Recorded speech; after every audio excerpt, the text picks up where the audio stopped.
या कार्यक्रमाची अध्यक्षता करण्यासाठी मी आमंत्रित करतोय माननीय पी बोरकर साहेबांना, जे केंद्रीय कार्यकारी सदस्य बामसेफ आणि chairman DK. Thackeray deputy trust. स्वागत करूया बी.डी. बोरकर साहेब.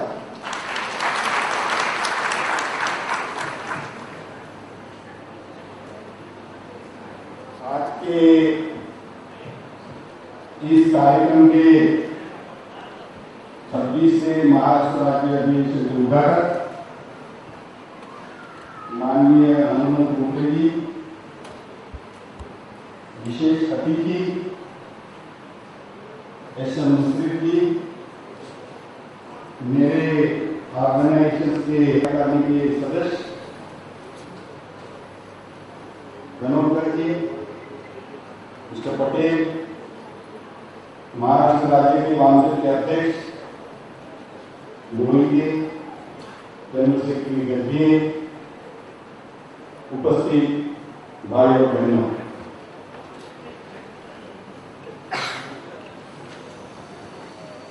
सबसे पहले तो मैं हनुमंत गुप्ते साहब का आभारी हूं कि उन्होंने अदर बैकवर्ड क्लासेस में एक जागृति की मुहिम शुरू की, क्योंकि आज भी इस देश में जात का इतना ज्यादा प्रभाव है कि बामसेफ ने 1977 से शुरू करने के बावजूद और जिसका हिस्सा शेड्यूल ट्राइब और बैकवर्ड क्लासेस के सभी लोग और माइनॉरिटी के भी लोग होने के बावजूद ये जो मैसेज समाज के ये भिन्न भिन्न लोगों ने जो जाना चाहिए था, वो पिछले 30-35 साल में जिस अनुपात में जाना चाहिए था वो नहीं जा पाया। इसका मुख्य कारण ये है कि जात का समाज जीवन पर प्रभाव, और इसलिए जो लोग भिन्न भिन्न जाति में हैं और जो संविधान को समझ चुके हैं, बाबा साहब के विचारों को समझ चुके हैं, फुले साहब के विचारों को समझ चुके हैं, उन्होंने ये विचार अपने अपने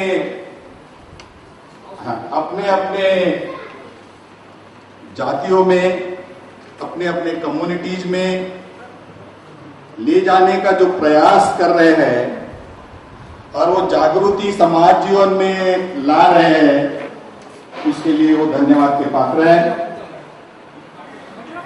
मैं मुश्रीफ साहब का विशेष रूप से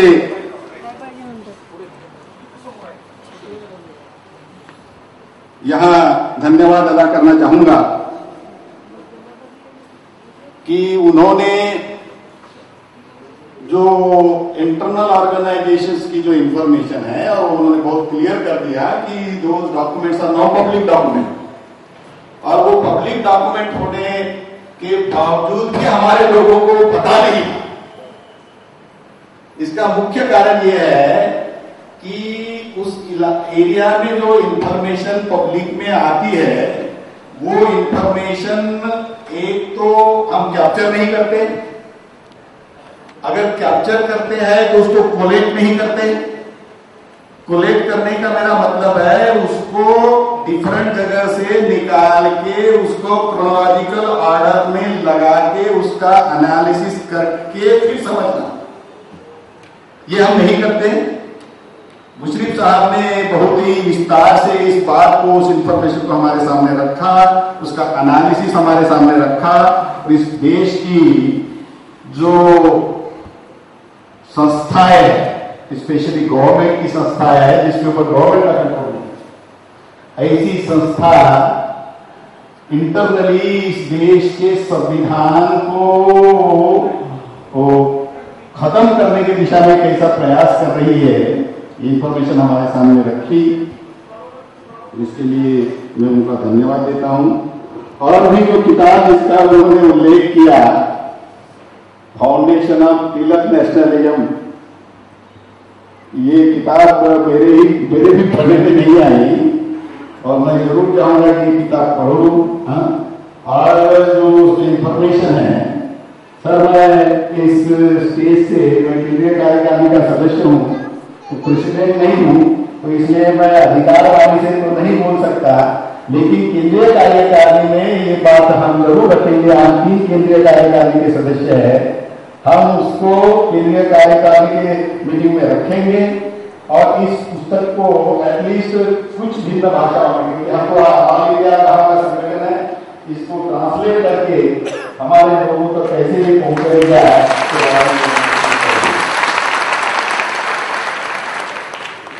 लगाते हैं। इसके पीछे हमारे कार्यकर्ताओं को इंफॉर्मेटिव बनाना, उनको एक एनालिटिकल अप्रोच तैयार करना और एनालिटिकल अप्रोच तैयार करके उनको समाज जीवन में डेब्यूट करके जो बुद्धा ने काम किया उनके संघर्ष के माध्यम से उसी लाइन पर समाज जीवन में एनालिटिकली समाज की समस्याओं को समझना और समाज को समझाना और जागरूक करना। इसलिए और हम कहां तक पहुंचे इस दिशा में तो एक अलग मीडिया है रिव्यू करने का, लेकिन मुख्य रूप से ये हमारा काम है। और मुझे ऐसा लगता है कि ये काम हो रहा है।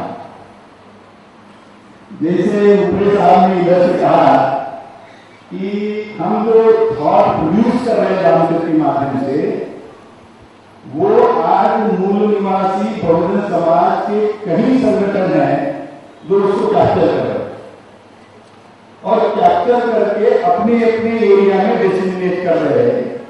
तो इसलिए अगर वामसेट के संगठन अगर हर व्यक्ति तक नहीं पहुंचा, लेकिन अगर समाज को लीड करने वाले जो भिन्न भिन्न संगठन है, उन संगठन के नेताओं ने अगर इस बात को कैप्चर किया तो उनके माध्यम से भी हम ये समाज में पहुंचाएंगे।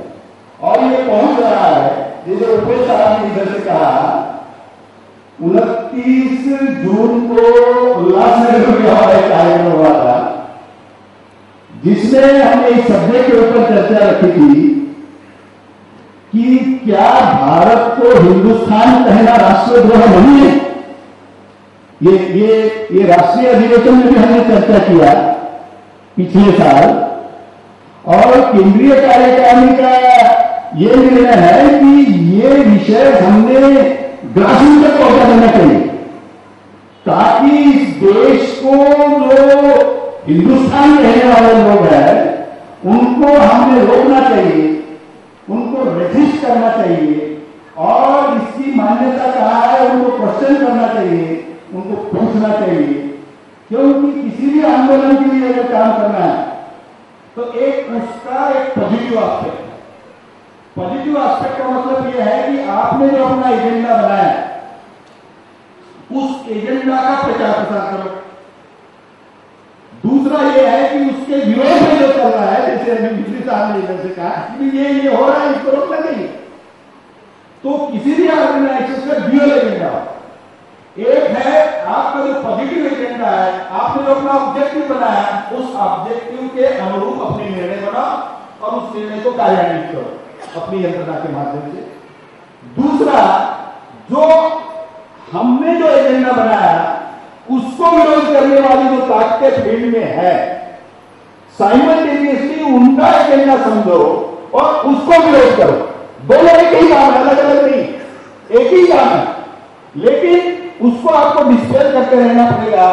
दो फ्रंट के ऊपर लड़ना पड़ेगा, एक पॉजिटिवली अपने ऑब्जेक्टिव को आगे बढ़ाना और दूसरा जो निगेटिव ताकतें हैं उसको रोकना। हम दोनों फ्रंट के ऊपर काम कर रहे हैं। एक तरफ खुले अम्बेडकर के आंदोलन को आगे बढ़ाने के लिए उनका जो ऑब्जेक्टिव था, उनका ऑब्जेक्टिव क्या था? इस देश में समता, स्वतंत्रता, बंधुता और न्याय के ऊपर एक समाज व्यवस्था निर्माण करना, ये उनका ऑब्जेक्टिव था। उस ऑब्जेक्टिव को ही वामसेट ने अपना ऑब्जेक्टिव बनाया और उस दिशा में वामसेट निरंतर काम कर रही है।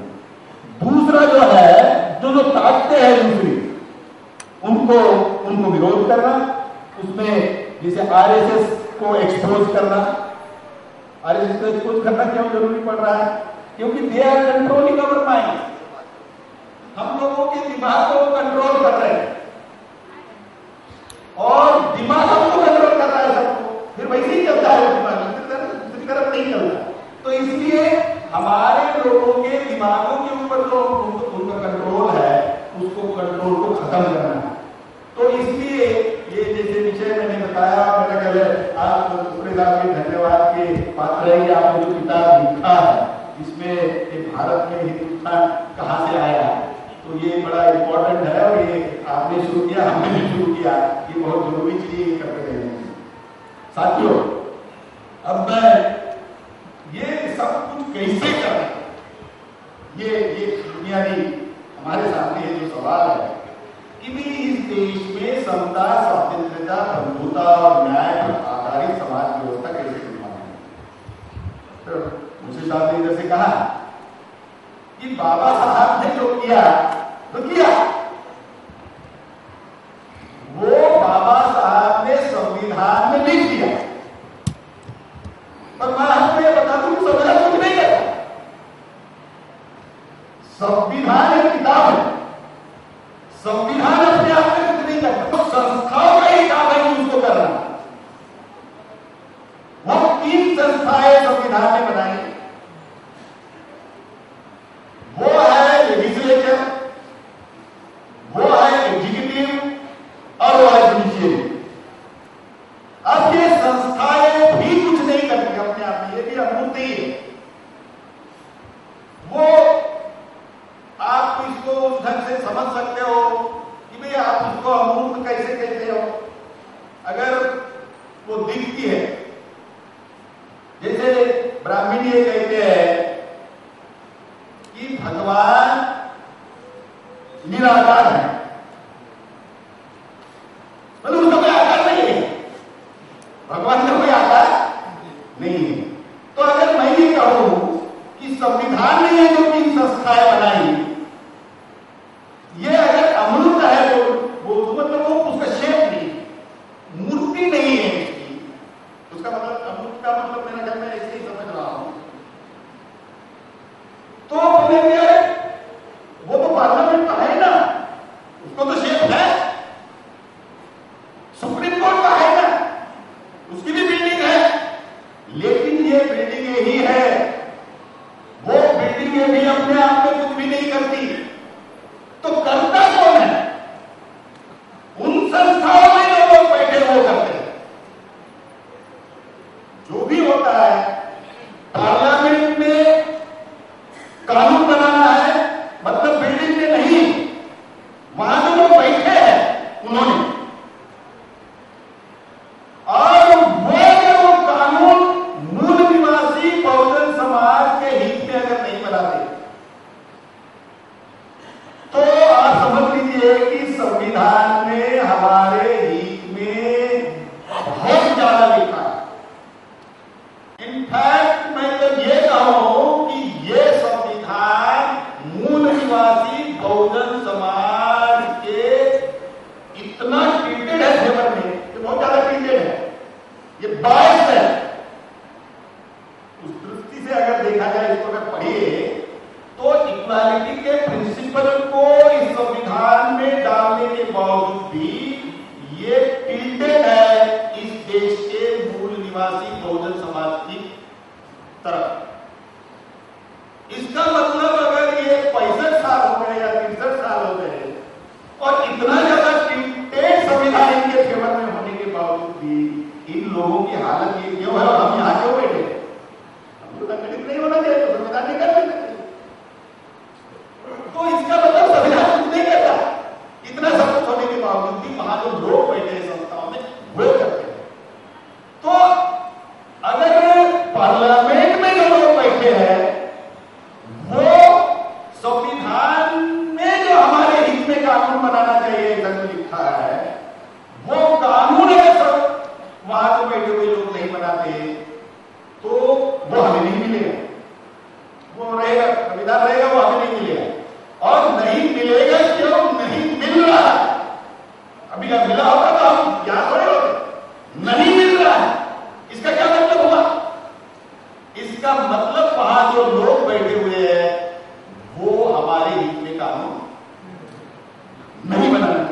इसका मतलब तो सीधा सीधा ये है। अगर वो हमारे हित में कानून नहीं बनाना चाहते तो क्या वो खुद ही जाके बैठ गए क्या वहां? क्या संविधान में ऐसी भी कुछ व्यवस्था है कि खुद इस कुर्सी से उठाओ उस कुर्सी में जाके बैठो? ऐसी व्यवस्था है क्या संविधान में? बताइए। तो नहीं है तो फिर कैसे गए वो लोग वहां जो आपके हित में कानून नहीं बनाते?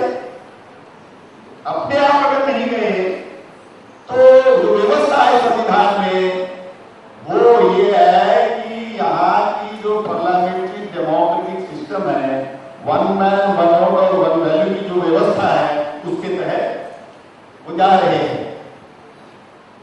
तो वो क्या वो अटल बिहारी वाजपेयी, वो मनमोहन सिंह, वो आलूवालिया 2733 की बात कर रहा है, उसके ऊपर आऊंगा जब मैं इकोनॉमिक पॉलिसी के ऊपर कुछ थोड़े से विचार रखूंगा या रिजर्वेशन पॉलिसी के ऊपर भी मैं कुछ बोलना चाहूंगा, क्योंकि कल हमारा सत्र है बट मैं उस सत्र में नहीं हूँ।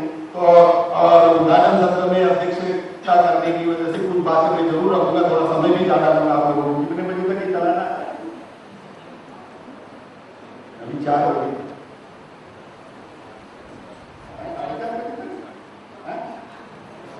ठीक है, कोई बात नहीं, थोड़ा 5-10 मिनट ज्यादा लूंगा आपका और नहीं ज्यादा लूंगा। तो वो कानून नहीं बना रहे और आपके मानते हैं वो खुद गए नहीं, तो वो क्या अकेले ही रिस्पॉन्सिबल है? इसको हम लोग बिल्कुल रिस्पॉन्सिबल नहीं। अगर वो खुद नहीं गए तो क्या हम इसको रिस्पॉन्सिबल नहीं है? इसका आंसर अफर्मेटिव है, हम इसको रिस्पॉन्सिबल है। हमारी वजह से वो गए, हमने उनको भेजा। क्यों भेजा? क्यों भेजा हमने उनको वहां? तो मुझे ऐसा लगता है कि ये मुख्य कारण है इसका ignorance. Because of the ignorance in your centre. Ignorance मतलब अज्ञान होता। और मैं कहीं जगह ये उदाहरण देके आया हूं और मैं यहां भी आप लोगों के सामने देना, क्योंकि वो मुझे जो चीज मेरा अपना कन्विक्शन है, तो मुझे ऐसा लगता है कि वो उस कन्विक्शन के साथ अपने साथियों को समझाओ। वो महाराष्ट्र में एक कहावत है, वो ये है कि कुरानी का डांडा गोता का। क्या मतलब हुआ? गोद तो मैं सर तीसरी चौथी कक्षा में पढ़ रहा था, वो गोद समझ में नहीं आता। फिर मेरी समझ में आया कि तुमचे गणगोत वगैरह कोण आहे असं विचारत होते। तुमचा गणगोत कुठे आहे का नाही, इकडे आहे की नाही, तिकडे आहे? गणगोत म्हणजे तुमचे नजदीकचे लोक, तुमचे जवळचे लोक, तुमचे नाते। तो फिर देखा कि ये गोताकार का मतलब क्या है? तो इसका मतलब वो डंडा जो होता है तो काय का होता है? लकड़ी का होता है डंडा, और वो कुल्हाड़ी में जाता है और कटाई किसकी करता है भाई? कटाई भी लकड़ी की करता है। तो उस डंडे को ये पता होता कि कटाई मेरी होने वाली है। उस डंडे को अगर ये पता होता कि कटाई मेरी होने वाली है, तो क्या वो डंडा उस कुल्हाड़ी में जाना पसंद करता? हाँ? तो इसका मतलब वो डंडा जो है वो अज्ञानी है। डंडा अज्ञानी होने की वजह से ये समस्या है।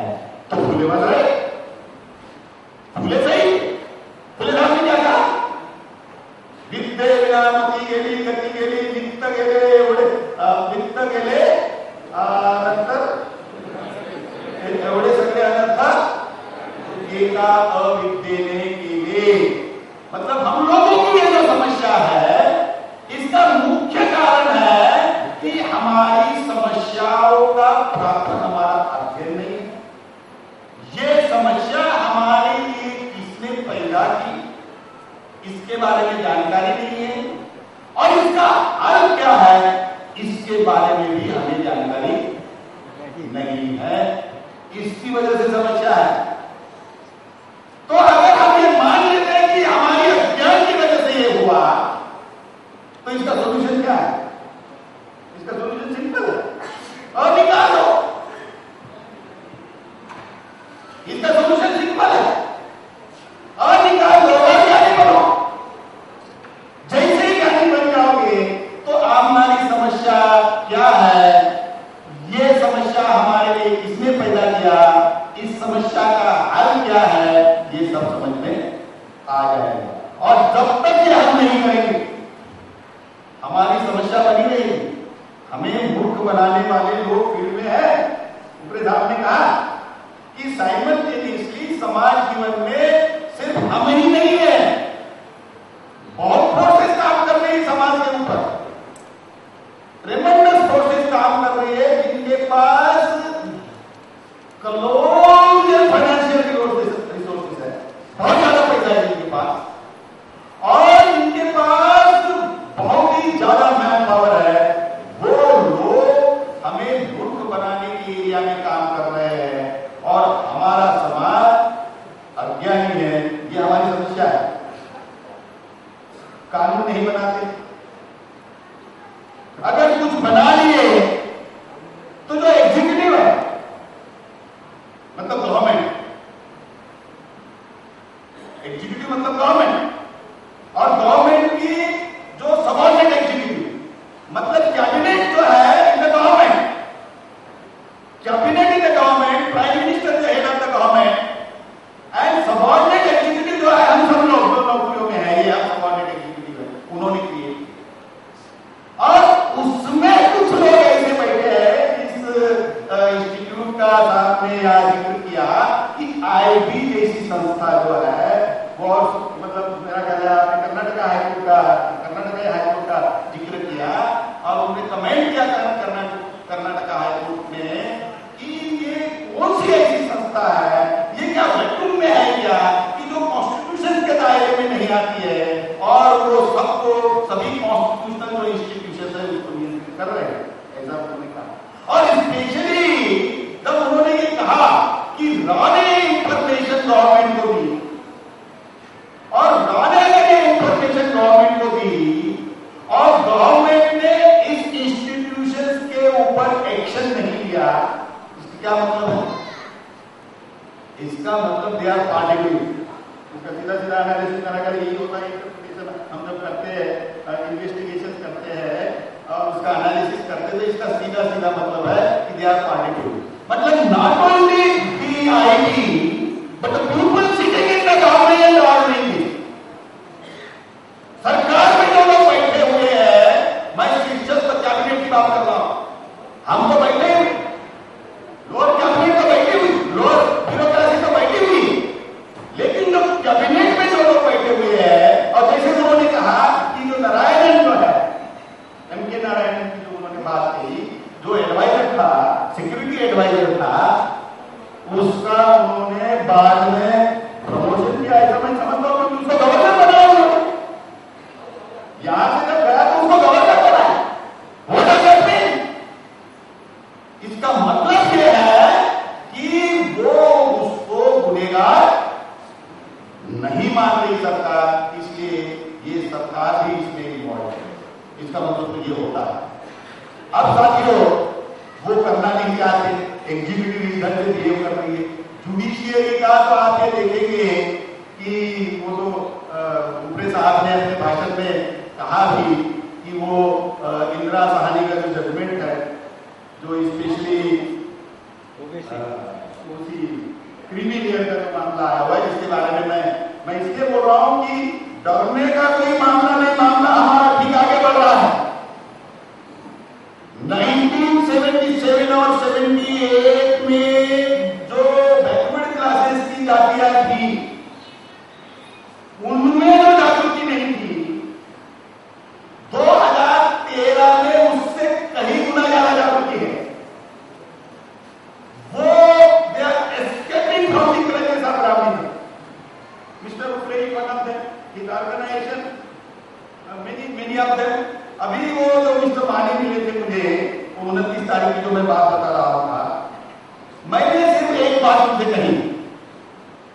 अपने वो शिवराज पार्टी के प्रेसिडेंट, नेशनल प्रेसिडेंट जो है, वो उधर आए थे चीफ गेस्ट, ब्रिगेडियर सावंत साहब, और उनके साथ मिस्टर तुकाराम माने आए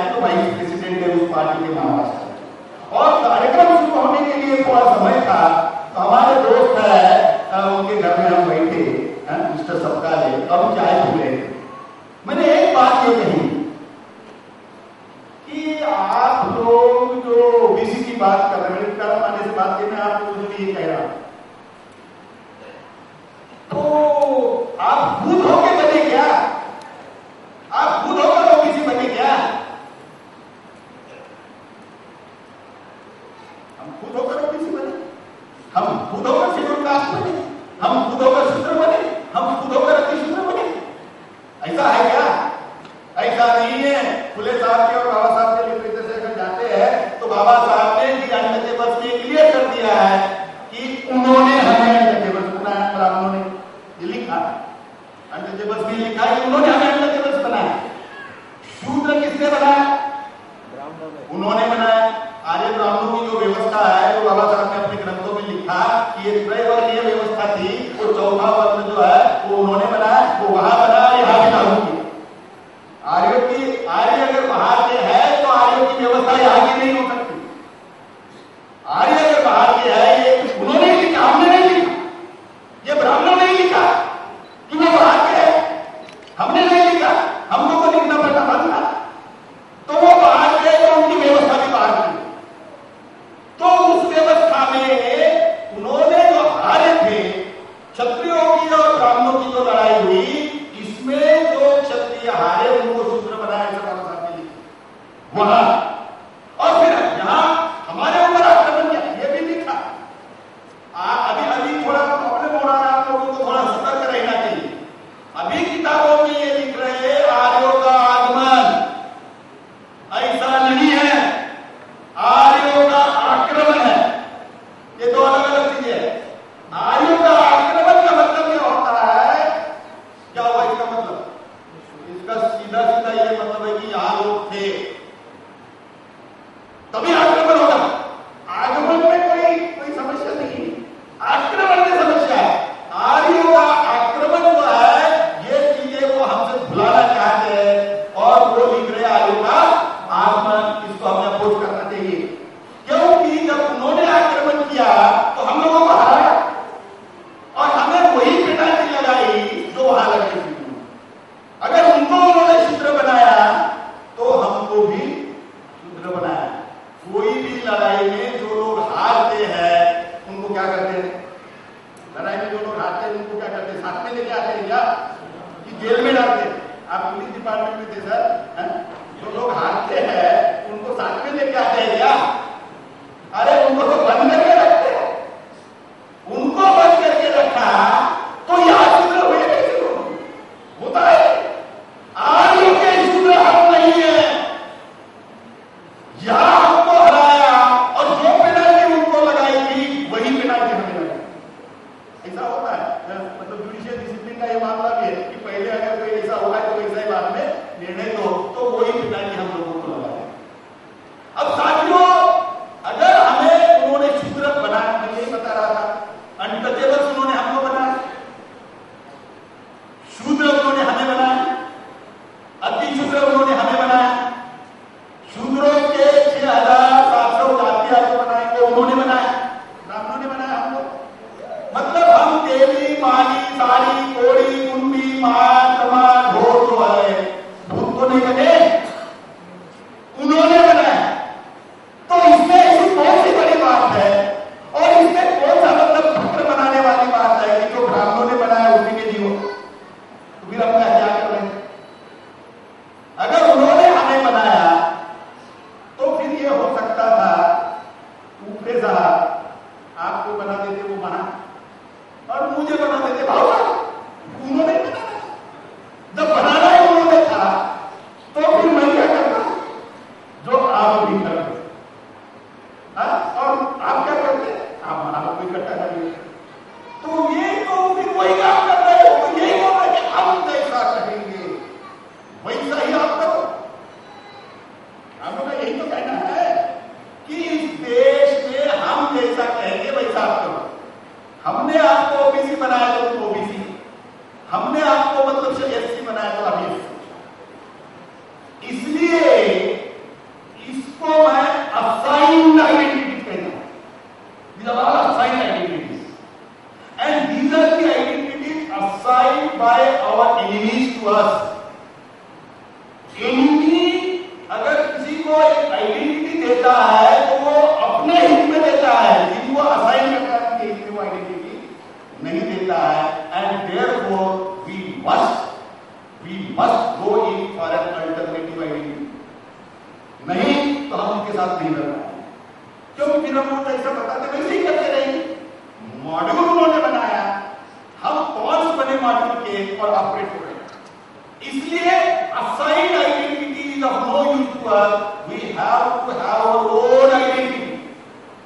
हमारी अपनी आइडेंटिटी होनी चाहिए, और अपनी आइडेंटिटी मूल निवासी ही आइडेंटिटी हो सकती है और दूसरी कोई नहीं हो सकती। मैं 15 दिन पहले हैदराबाद में था,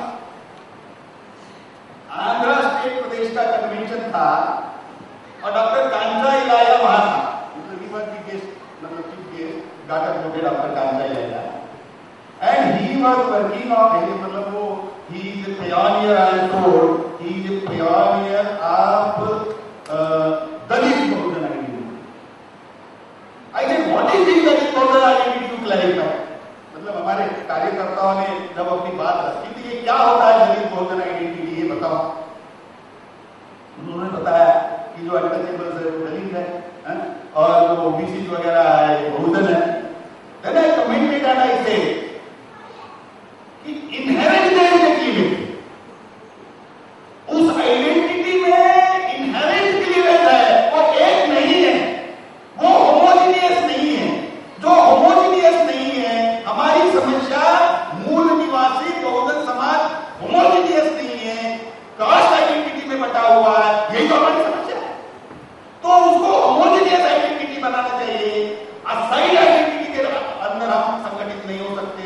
अगर असाइड आइडेंटिटी के अंदर अगर हम संगठित होते भी तो उसका फायदा हमें नहीं होगा, और इसलिए अल्टरनेटिव आइडेंटिटी के बारे में सोचना चाहिए। तो मूल निवासी आइडेंटिटी अल्टरनेटिव आइडेंटिटी हो सकती है। मैंने क्यों कहा ये?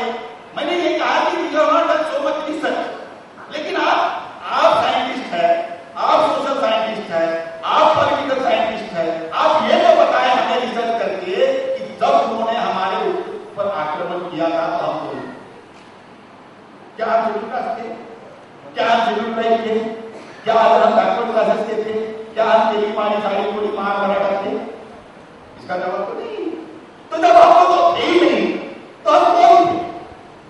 तो अगर खुद भी आप ज्यादा रिसर्च नहीं कर सकते तो इतना तो जरूर कह सकते हैं कि उनका जब आक्रमण हुआ तो हम यहां थे, उनका जब आक्रमण हुआ तो हम यहां थे, तभी तो आक्रमण हुआ। तो जब हम यहां थे तो हम क्या थे? तो हम इस देश के ओरिजिनल इनहैबिटेंट्स थे। तो इस देश के ओरिजिनल इनहैबिटेंट्स को फिर से संगठित करना होगा। ये मूल निवासी आइडेंटिटी से ये होता है।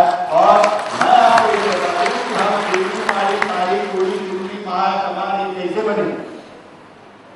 ये साहब इन्वेस्टिगेशन भी किए कि पुलिस डिपार्टमेंट, इन्होंने फेयर इन्वेस्टिगेशन किया होगा जिस ढंग से वो यहाँ बता रहे हैं, बट पुलिस डिपार्टमेंट में क्या होगा मैं बता रहा हूँ। जिसने गुनाह नहीं किया उसको पकड़ के होता है, और उसको पकड़ के लाने के बाद वो उसने क्या किया? मैंने सर मैंने कुछ नहीं किया, मैंने कुछ नहीं किया। हमें सारे चोरी किया, उसका मर्डर किया है कि नहीं? नहीं सर मैंने कुछ नहीं। अरे घेरे अपने अनुमति घेरे और उसकी ऐसी धुलाई करके जज साहब भी बैठे उसकी ऐसी धुलाई करके उधर से वापस आता है। क्या बोलना के नहीं गया उनके साहब तुम्हें मनता हम लोगों को तो तेरी बारी सारी पूरी पूरी मारा ऐसा ही हुआ जब हमारे से लोग अंदर के रूप में देखे गए। बोल घेरे होते आगे ऐसी धुलाई की, हमारी ऐसी धुलाई की बहाना बोले तो समाज है, बोले तो महाज है। यही हुआ है, ऐसे ही बने हैं। मुझे ये बताओ अन्यथा निवासी क्या ये बनता है? तो ये हमारी समस्या है और इनको फिर संगठित करना है। तो जात को खत्म करने का प्रोग्राम बनाने का मामला है। सिंपल जो प्रोग्राम है कि जात और जाति के दायरे में जब तक हमारी सोच है ये समस्या बन रही है। हम ये कहते हैं कि बुद्धावादी ग्रेटेस्ट रिवॉल्यूशन है, ऐसा कहते हैं। दूसरे लोग कहते कि नहीं, कि दूसरे लोग अगर नहीं कहते तो यहाँ जो बुद्धिस्ट लोग जो हुए हैं वो कहते हैं, और ऊपर साहब आप भी कहते थे होने के पहले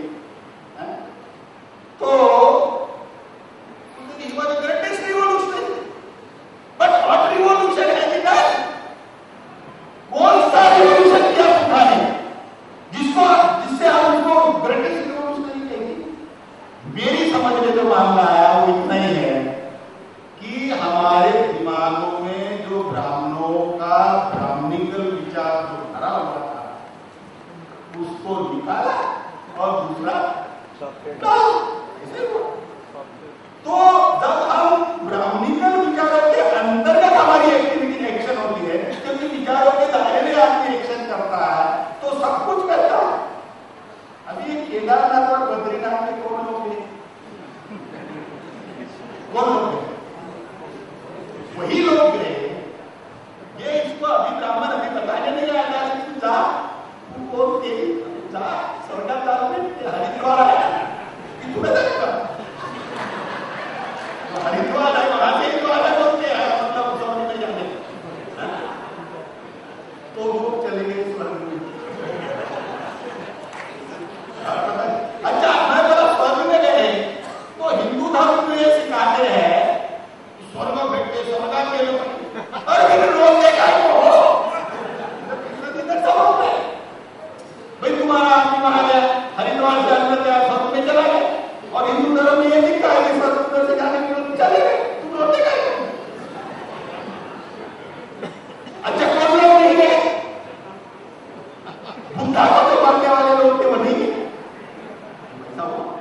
इसका मतलब ब्राह्मणों के विचारों का जो प्रभाव था, उस प्रभाव में जो लोग थे वो गए, और बुद्धा ने जो मतलब क्रांति की, इसका मतलब वो उनका ब्राह्मणों का जो विचार है वो निकाल दिया, अपना डाल दिया।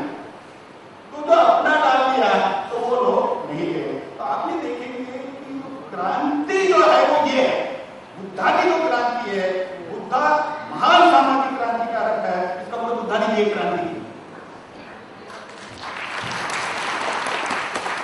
प्रतिक्रांति हुई हो बाबा साहब के ग्रंथों में, आप उसके पीछे नहीं जाना चाहता। प्रतिक्रांति नहीं होती तो हम इधर नहीं होते।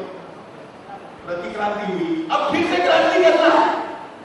अब अगर फिर से क्रांति करना है तो काम वही करना होगा जो ब्राह्मणों का विचार हमारे लोगों के दिमाग में बैठा हो, उसको निकालना। तो ये गया कैसे भी आपको पता होना चाहिए, दिमाग में गया कैसे ये आपको पता होना चाहिए। अंदर जाने का रास्ता जब तक पता नहीं होता, बाहर निकालने का रास्ता नहीं समझ। आप लोग हाथ में कहां से आए? इधर से आए। अब जाओगे तो किधर से जाओगे? इधर से जाओ। तो ये अंदर कैसा गया मामला आजादी का, ये आपको बिल्कुल पता होना चाहिए। अगर ये आपको पता हो गया तो फिर उसका निकालने का रास्ता। तो ये सेंसरी ऑर्गन से गए ऊपरी साहब, ये सेंसरी ऑर्गन से गए, आर्ट से गए, ब्राह्मणों के धर्म ग्रंथ पढ़ने से गए। ब्राह्मण ने तो भागवत और आप क्या क्या बोल रहे थे वो सुनाया, कानों से गए, ऐसा ही हुआ, और जाकर बैठ गए। अब ये यहां से निकालना है, अब कैसे निकालोगे ये समस्या। तो आपको एंटीडोट देना पड़ेगा। मतलब अगर वो डॉक्टर लोग, डॉक्टर भी तो बैठे चाहिए, डॉक्टर लोग क्या करते हैं, बोलता है इधर प्रॉब्लम है, ट्यूमर है, तो इंजेक्शन दे देते। तो उससे क्या होता है, तो ट्यूमर के जो बैक्टीरिया है वो तो खाद नहीं मिलता, खाने को नहीं मिलता, वो मरने लगता है। ऐसा ही होता है ना, ऐसा ही होता है। वो इधर से हिला है। तो आपको अभी यही सेंसरी ऑर्गन से, कानों के माध्यम से और लिटरेचर के माध्यम से जो पढ़ा जाता है, इसके माध्यम से आपको इंजेक्शन देना पड़ेगा। इसका मतलब आपको आपकी सभा सम्मेलन, मीटिंग, कैडर कैंप वगैरह वगैरह के माध्यम से डेली लोगों को समझाना होगा, किताबें वैसे लिखनी होगी और किताबें लिख के लोगों को पढ़ने के लिए देना पड़ेगा, वगैरह वगैरह सब कुछ करना पड़ेगा।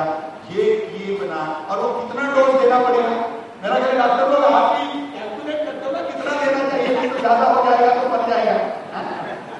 तो वो आप उसको कितना डोज देना चाहिए, तो अंदर कितनी जांच भरी हुई है उससे थोड़ा ज्यादा, उससे थोड़ा ज्यादा देना चाहिए ताकि जांच वहां से खत्म।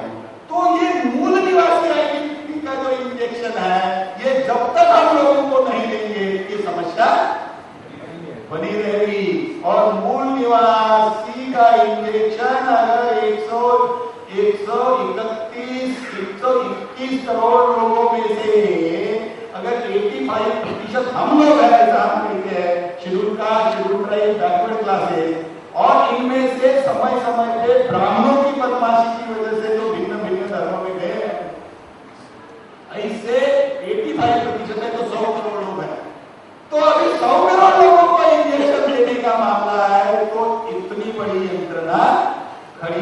पड़ेगी।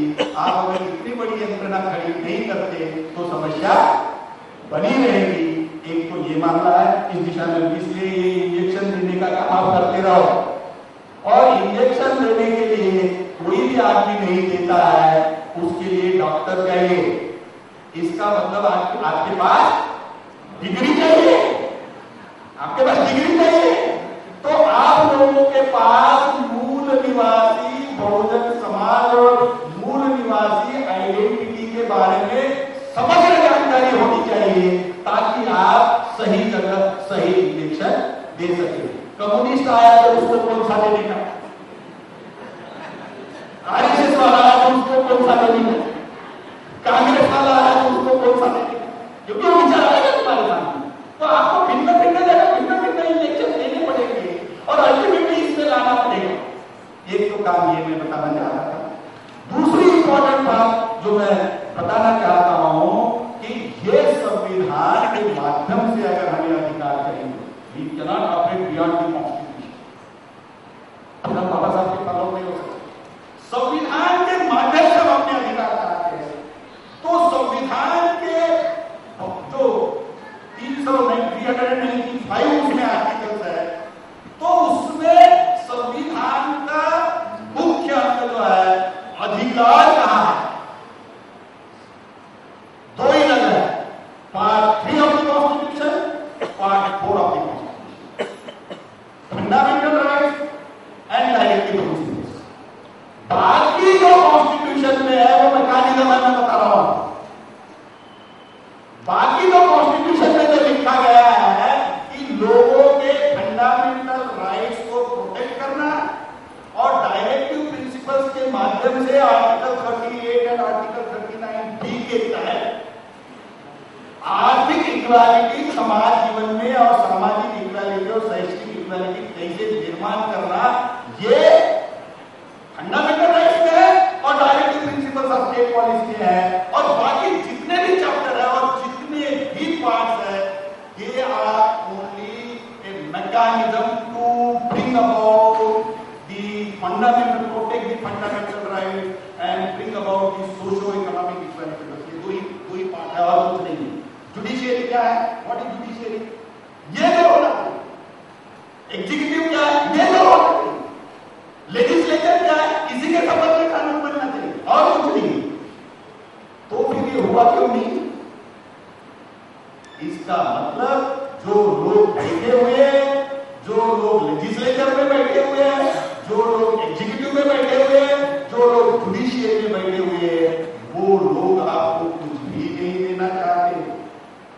और मुझे आपने तो बताया कि उनका जो मूवर है, प्राइम मूवर बोलते हैं, जरा क्या एक शब्द है प्राइम मूवर। तो प्राइम मूवर को उन्होंने बता दिया कि वो बीजी की लगन में लोग पढ़ने नहीं बोलते, वो बीजी बाल गंगाधर तिलक है, वो उनका प्राइम मूवर है। महिलाओं ने नहीं पढ़ना चाहिए, उनको एजुकेशन नहीं देना चाहिए, तेलीमानी दानी क्योंकि ये नहीं तो वो अपना काम छोड़ देंगे वगैरह वगैरह, तो उसके करीब तो रियली उसको लोग माने। तो वो लोग हमें देना नहीं चाहते, वही लोग वहां बैठे हुए। ये चीज को समझो। तो आप ये कहेंगे कि फिर ऐसा संविधान कैसे बना दिया कि ये देना चाहिए बात?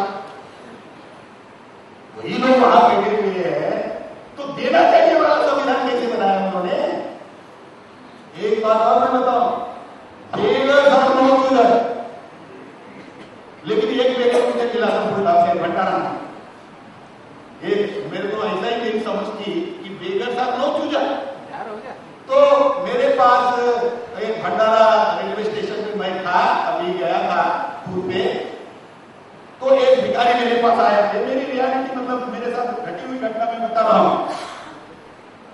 तो मैंने मेरे पास की 50 पैसे का जो काइन था, तो उसके पास जो हाथ में काइन थे, उसने मैंने 50 पैसे का काइन दे दिया उसको। उसने 3-4 बार देखा, उसके पास पहले 1 रुपये के होंगे, तो देखा कि ये 50 पैसे का काइन है, तो बोलता ये आपने 50 पैसे दिए, मैं नहीं लेता हूं। तब मुझे पता चला कि बेगर साहब पूछ रहा था। तो मैंने बोला तुमने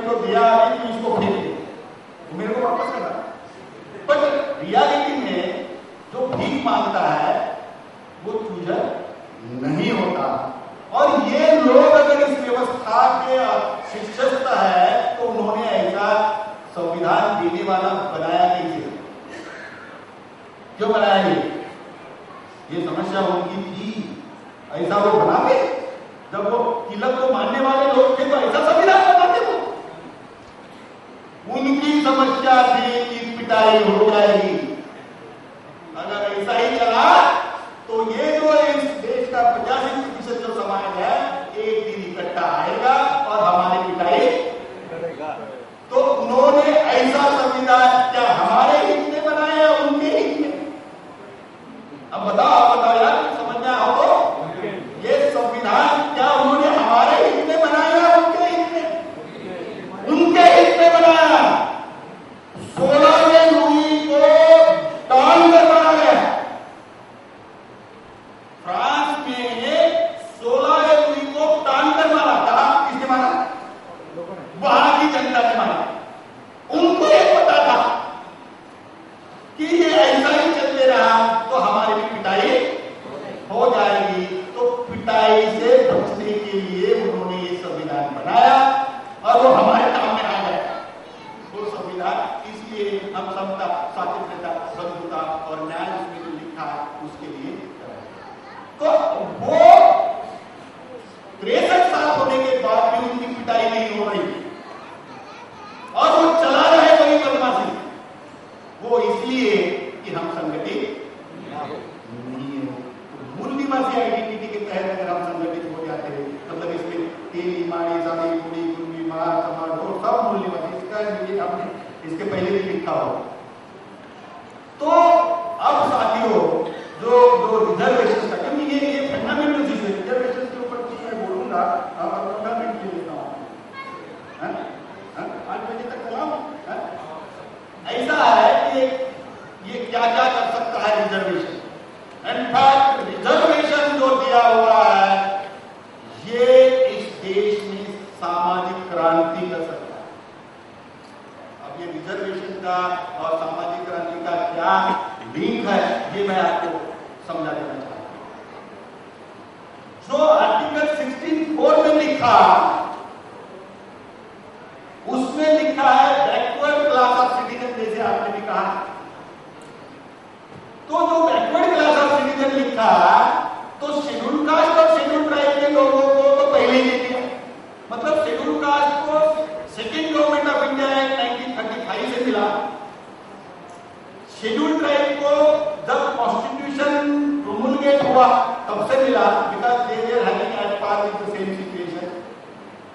लेकिन अदर बैकवर्ड क्लासेस के लोगों को ये साल रहा है, जबकि शब्द लिखा है बैकवर्ड क्लास ऑफ सिटीजन। और उनको ये प्रूव करना पड़ा, जो मंडल साहब ने ये इंदिरा गांधी का जजमेंट 27% का तो नहीं है, बाद में दिया उन्होंने। लेकिन मंडल साहब क्योंकि हम तो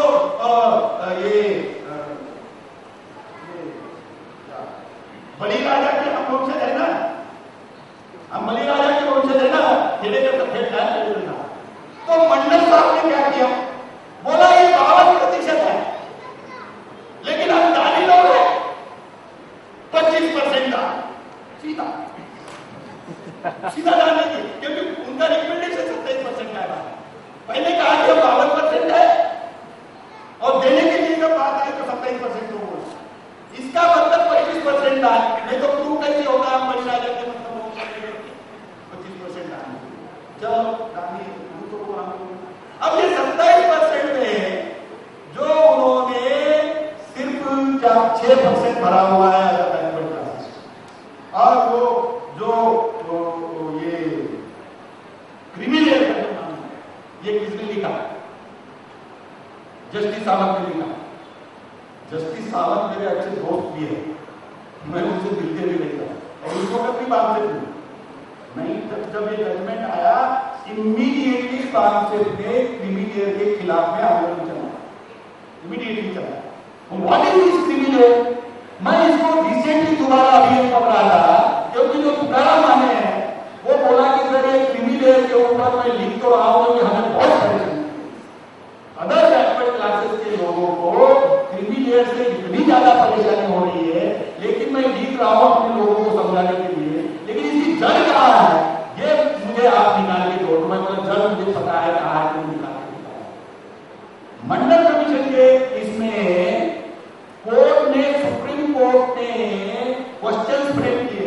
नॉर्मली ये होता है जुडिशियरी में, जब बहुत बड़े कॉम्प्लेक्स मुद्दे उनके सामने आते हैं तो they frame the question and they answer those questions within the framework of the constitution and law.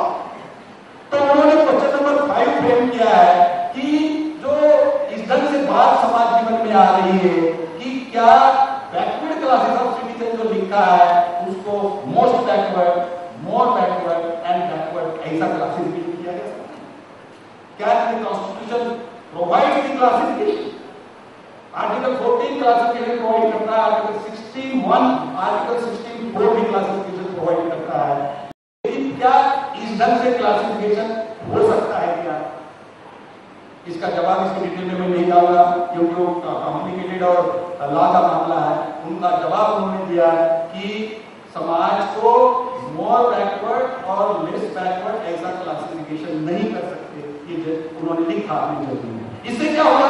क्योंकि उनका ये कहना था और कुछ लोगों का ये कहना था कि अगर जो मोस्ट बैकवर्ड है तो पहले तो उनको देना चाहिए और बच गया तो उनमें जो फॉरवर्ड है, बैकवर्ड और एडवांस जो है उनको बाद में देना चाहिए। जस्टिस सावंत अपने जजमेंट में ये लिख रहे हैं कि ये कॉन्स्टिट्यूशन प्रोवाइड नहीं करता, the principles of equality laid down in article 14 does not allow this, क्योंकि 14 में इक्वालिटी ऑफ बिफोर लॉ है तो इसलिए ऐसा वो नहीं कर सकते। इसलिए with in the backward classes more backward, backward, most backward ऐसा क्लासिफिकेशन नहीं हो सकता। Nice of him, he has done a very good job, क्योंकि ऐसा ऐसा ऐसा करने से परेशानी हो जाती है, अभी हो रही हम लोगों को, हम आपस में लड़ रहे हैं, हम आपस में लड़ रहे हैं, पहले तो लड़ ही रहे लेकिन अभी बैकवर्ड और मोस्ट बैकवर्ड करके अभी आपस में लड़ रहे हैं। क्लासिफिकेशन एबीसीडी महाराष्ट्र में कर रहे हैं, आंध्र में कर रहे हैं, मतलब within the backward ABCD करने का जो मामला है उससे परेशानियां खड़ी हुई। नाइस ऑफ जस्टिस सावंत कि उन्होंने इस ढंग का क्लासिफिकेशन नहीं हो सकता ये कहा, और उनके जो ब्रदर जज थे दूसरे 4 में चीफ जस्टिस थे और जस्टिस अहमदी थे, जस्टिस वेंकटचलम थे वगैरह वगैरह, और जस्टिस जीवन रेड्डी थे, उन्होंने इनकी बात को माना और with in the backward classes उसमें क्लासिफिकेशन नहीं हो सकता है।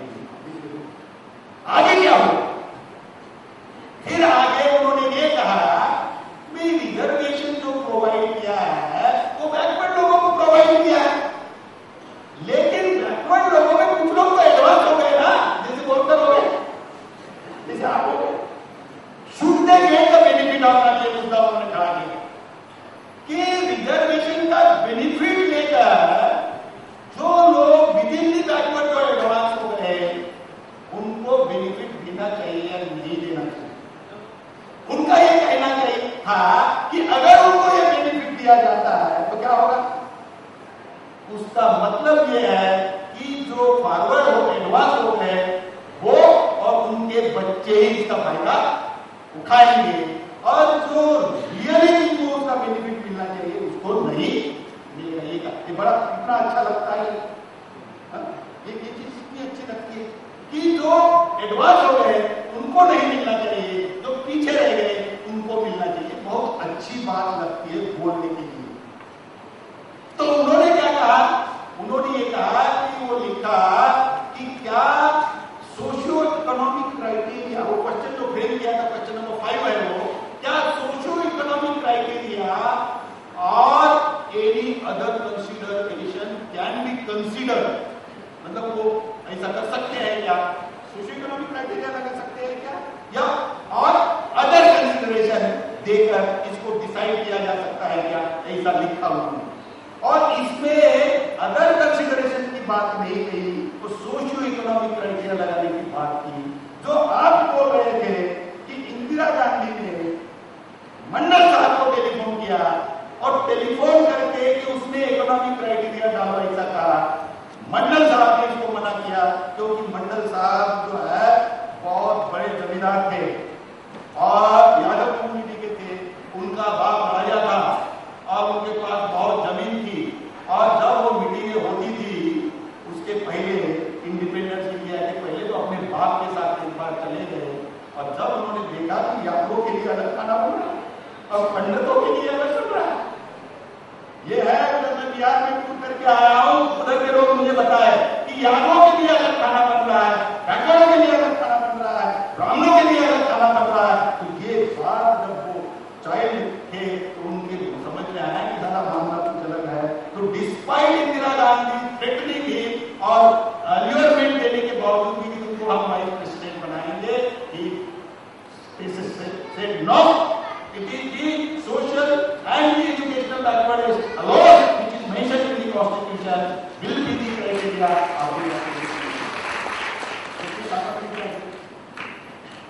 जस्टिस सावंत ने जो सोशियो इकोनॉमिक क्राइटेरिया है वो बैकडोर से कहा और ये कहेंगे कि जो एडवांस अमंग्स द बैकवर्ड्स है उनको एलिमिनेट करना चाहिए, उनको एक्सक्लूड करना चाहिए ताकि दूसरे लोगों को इसका बेनिफिट मिले। अब वो करा पाने के लिए क्योंकि मुझे वो मैंने उसको प्रॉमिस किया कि मैं उसको करके दूंगा, तो मैंने अभी 3 दिन बैठ के 20 पेज उसके ऊपर लिखा और उसमें मैंने ये कहा कि सोशो इकोनॉमिक और अदर कंसिडरेशन जो आपने लिखा है, have you given thought to other consideration? क्योंकि जो संविधान में नहीं है वो आपने बैकवर्ड नहीं कर दी। संविधान ये कहता है socially and educationally backward class of citizen, इसको आपने दूसरे जो फॉरवर्ड क्लास के लोग जो मांग रहे इकोनॉमिक क्राइटेरिया का बेनिफिट मांग रहे हैं उनको तो एक्सक्लूड करने के लिए आपने इसको इंटरप्रेट किया है। उन्होंने अच्छी ढंग से इंटरप्रेट किया, ये जजमेंट पढ़ने लायक है। उन्होंने इसको अच्छी ढंग से इंटरप्रेट किया कि सोशियो एजुकेशनल बैकवर्डनेस में इकोनॉमिक बैकवर्डनेस नहीं आता। अदरवाइज अमेरिकन सुप्रीम कोर्ट को उन्होंने उसमें कोट किया है और ये कहा कि if your social backwardness is on account of if your economic backwardness is on account of social backwardness and educational backwardness, तब तो आपको मिल सकता है। लेकिन if your economic backwardness is not on account of your social backwardness or educational backwardness, then you are not entitled for it. उन्होंने ये कहा कि जो ब्लैक लोग थे जिन कारणों की वजह से उनके साथ डिस्क्रिमिनेट किया, उन्हीं कारणों की वजह से अफर्मेटिव एक्शन होनी चाहिए। अगर उन कारणों की वजह से आप अफर्मेटिव एक्शन नहीं करते तो उसकी वजह से उनकी जो डिसेबिलिटी बनी रहेगी वो बनी ही रहेगी।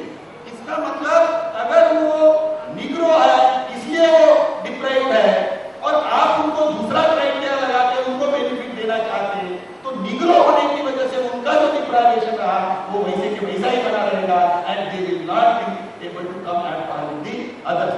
ये कोट करके जस्टिस सावंत ने ये कहा कि आपको जिन कारणों की वजह से इन लोगों को बैकवर्डनेस आया है वो है इकोनॉमिक इनका जो बैकवर्डनेस है that is on account of their social backwardness and educational backwardness. Why? Because they have not been allowed to take education and they have not been allowed to acquire the education and social backwardness को deprive किया है, नीचे रखा है hierarchy में। तो इसलिए caste is the dominant criteria of the social backwardness और एजुकेशन के लिए मंडल साहब ने जो सर्वे किया था उसका आधार लेके सोशल और एजुकेशनल बैकवर्डनेस के आधार के ऊपर किया and this is how he has said कि इकोनॉमिक क्राइटेरिया नहीं लगाया जा सकता है और इसलिए 25 सितंबर 1991 को the Kesari social welfare minister था, उसने जो सर्कुलर निकाला था और वो नजर आने कैबिनेट में था तो उसको उन्होंने स्ट्रक डाउन किया। एक तरफ ये कर रहे और विदिन द बैकवर्ड जब मामला आया तो उन्होंने पिछले साइड से इकोनॉमिक क्राइटेरिया लगा के कि उनको इकोनॉमिक उनकी अगर एडवांस हो गए तो कैसे advance? If they have developed the capacity at par with the forward. ये बात सही है, ये बात उनकी सही है कि अगर कास्ट शेड्यूल्ड ट्राइब और अदर बैकवर्ड क्लासेस के लोग उनकी परिस्थिति जो एडवांस कम्युनिटी के जो लोग हैं उन तक जब तक नहीं होती तब तक उनको डिनाई नहीं कर सकती। लेकिन अगर उनकी परिस्थिति दूसरों के बराबर आ गई, जो एडवांस कम्युनिटी के लोग अगर उनके बराबर अगर आ गई तो फिर उनको एक्सक्लूड कर देना चाहिए ताकि जो बचे हुए जो लोग हैं उनको ये बेनिफिट दिया जा सकता है। ऐसा होना मैंने जो उनको यहाँ क्वेश्चन किया था वो ये है कि जो और अदर कंसिडरेशन को आपने कंसिडर किया कि नहीं किया इकोनॉमिक क्राइटेरिया इंट्रोड्यूस करने के बैकग्राउंड से इंट्रोड्यूस करने के। मेरा ये मानना है कि 1992 में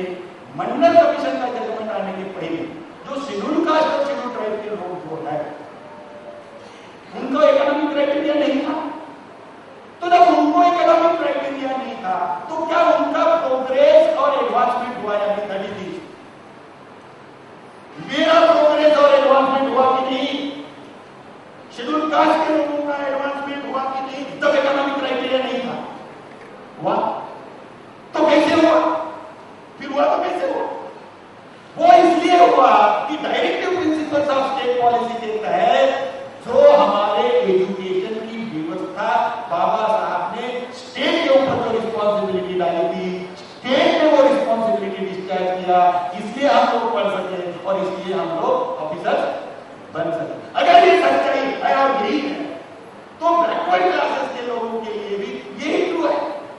इसका मतलब directive principles of state policy के तहत अगर आप सरकार को डायरेक्शंस देते और उनको ये कहते कि इन लोगों को हॉस्टल दो, इन लोगों की पढ़ाई की व्यवस्था करो, इन लोगों को स्कॉलरशिप दे रहे थे, उससे क्या होता कि जिनको वो एडवांस करके, क्योंकि डर क्या है, इनका डर क्या है कि जो एडवांस है उनके बच्चों को सभी सुविधाएं उपलब्ध है, उनके बच्चों को सभी सुविधाएं उपलब्ध है, जो नीचे है उसके बच्चे को सुविधाएं उपलब्ध नहीं है। तो इसलिए जो नीचे है he cannot, their children cannot compete with the children of so-called advanced amongst the backward। यही डर है, यही डर है। और अगर हम वो क्राइटेरिया नहीं होते वक्त भी अगर हुआ तो यहाँ भी ये हो सकता है, अगर ये बैकवर्ड क्लासेस के जो बच्चे हैं उनके लिए directive principles of state policy के तहत समग्र बेनिफिट अगर दे दिए, अगर मैं अपने बच्चे को ट्यूशन लगा रहा हूँ, मैं 5,000 रुपये ट्यूशन के लिए लगा रहा हूँ, तो उस बच्चे को भी 5,000 रुपये directive principles of state policy के तहत उसको देना चाहिए। इसका मतलब now they are at the equal stage and when it comes to the equality of opportunity in the public employment, तो that what, because मैं 5,000 रुपये दे रहा हूँ, उस बच्चे को स्टेट 5,000 रुपये दे रहा है, तो दोनों बच्चे कंपटीशन में आएंगे। इसमें दो चीजें हो सकती हैं, मेरा बच्चा उसके बच्चे से ज्यादा मार्क्स दिला सकता है लेकिन इक्वल कंपटीशन में आए क्योंकि उसको सभी सुविधाएं दी गई जो मैंने दी, तो इक्वल कंपटीशन में आने के बाद भी वो लड़का पीछे रह गया। इसका क्या मतलब हुआ? इसका मतलब वो डिजर्विंग है क्या? इसका मतलब वो डिजर्विंग है अभी? मैं पूछ रहा हूं आपसे, तो क्या जो डिजर्व नहीं है उसको देना चाहिए स्टेट की नौकरी?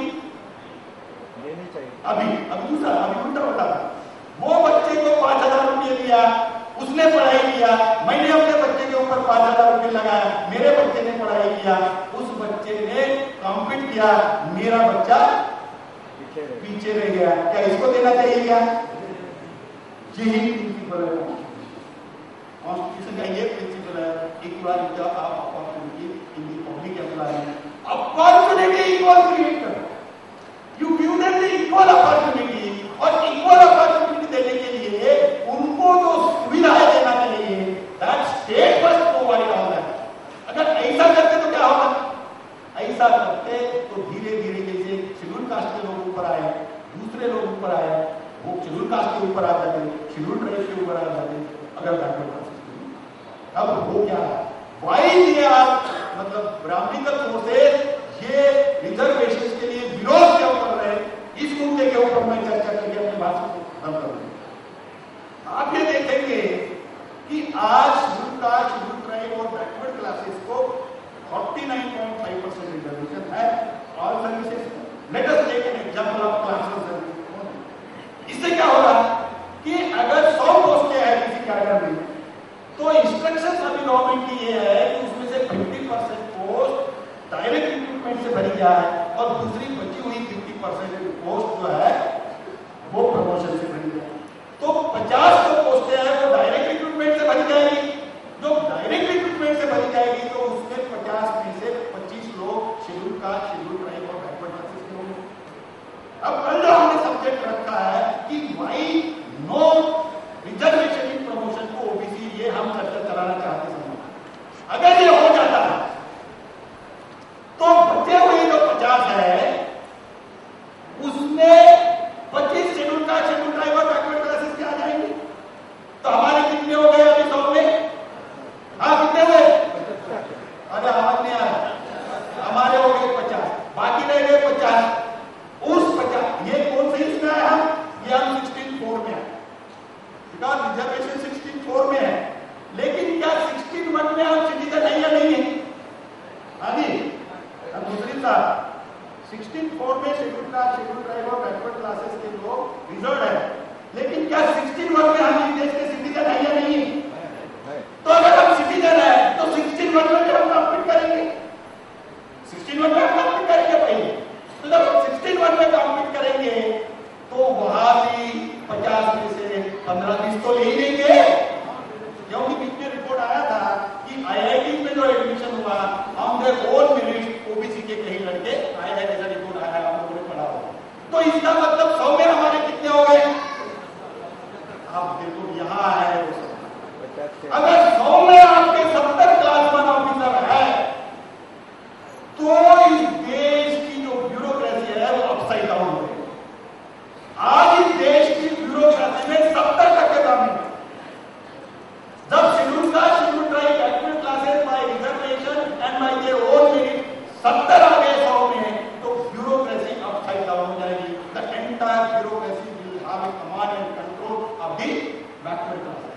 जब एंटायर ब्यूरोक्रेसी के ऊपर कमांड एंड कंट्रोल अगर बैकवर्ड क्लासेस का आ गया तो इस देश के अभी एक भी सेक्रेटरी नहीं है, ऐसा बोलते रहते, तो सेक्रेटरी कौन बनेंगे? कौन बनेंगे secretary? Schedule caste, schedule tribe और बैकवर्ड क्लासेस के लोग सेक्रेटरी बनेंगे। तो इस देश की शिक्षा नीति, इस देश की आर्थिक नीति, इस देश की कॉमर्स की नीति, इस देश की सभी नीतियां कौन बनाएंगे? तो तुम बनाओगे तो तब भी मेरे बच्चे को और हमारे लड़कों को एजुकेशन नहीं मिलना चाहिए, ऐसी पॉलिसी बनाओगे क्या तुम? तो ये मामला है कि देश की ब्यूरोक्रेसी अपसाइड डाउन हो जाएगी। शेड्यूल कास्ट, शेड्यूल ट्राइब और बैकवर्ड क्लासेस के लोग कमांड और कंट्रोल में आ जाएंगे और इस देश की आर्थिक नीति, शिक्षा नीति, फिर अभी जो प्राइवेटाइजेशन वगैरह एजुकेशन है ये पहले बंद कर दोगे, पहले बंद करोगे कि नहीं करोगे? आपके पास आता है, तो आप लोग ऐसी नीतियां नहीं बनाओगे। और सबसे पहले एक काम करेंगे कि जितनी भी ब्राह्मण की एजुकेशन संस्था है आर्टिकल 31 के तहत, आर्टिकल 31 के तहत अभी भी उसके ऊपर कब्जा किया जा सकता है। मैंने पढ़ा, state can take the command and control if it is in the interest of the public. Public interest में सब कुछ होगा। तो जब पब्लिक इंटरेस्ट का मामला आया तो पब्लिक इंटरेस्ट में उस वक्त जब जमीनें नहीं जा रही थी तो अपोज किया गया, क्योंकि उस वक्त जमींदार लोगों के पास बहुत जमीनें थी, तो मामला अलग करके कानून बना। लेकिन 31 में, आर्टिकल 31 में एक प्रावधान है, 31A और 31A भी एक प्रावधान है, सभी इंस्टीट्यूट टेक ओवर। ये ब्राह्मणों की तो पहले यही से आप एक इंस्टीट्यूट टेक ओवर करोगे तो उसमें किसको पढ़ाई करोगे? भी schedule caste, schedule tribe, backward classes के बच्चों को पढ़ा, ब्राह्मणों को बोलना भी सारा संस्कृत भी बराबर बोलना नहीं। ये तो इससे क्या होगा? मैं ये बोल रहा हूँ कि रिजर्वेशन एजेंडा सोशल रिवॉल्यूशन का एजेंडा है, तो ये इस ढंग से विदिन द कॉन्स्टिट्यूशन हम इस देश में सामाजिक क्रांति ला सकते हैं। इतना ही इस अवसर पर मैं समाप्त करता हूँ। जय हिंद।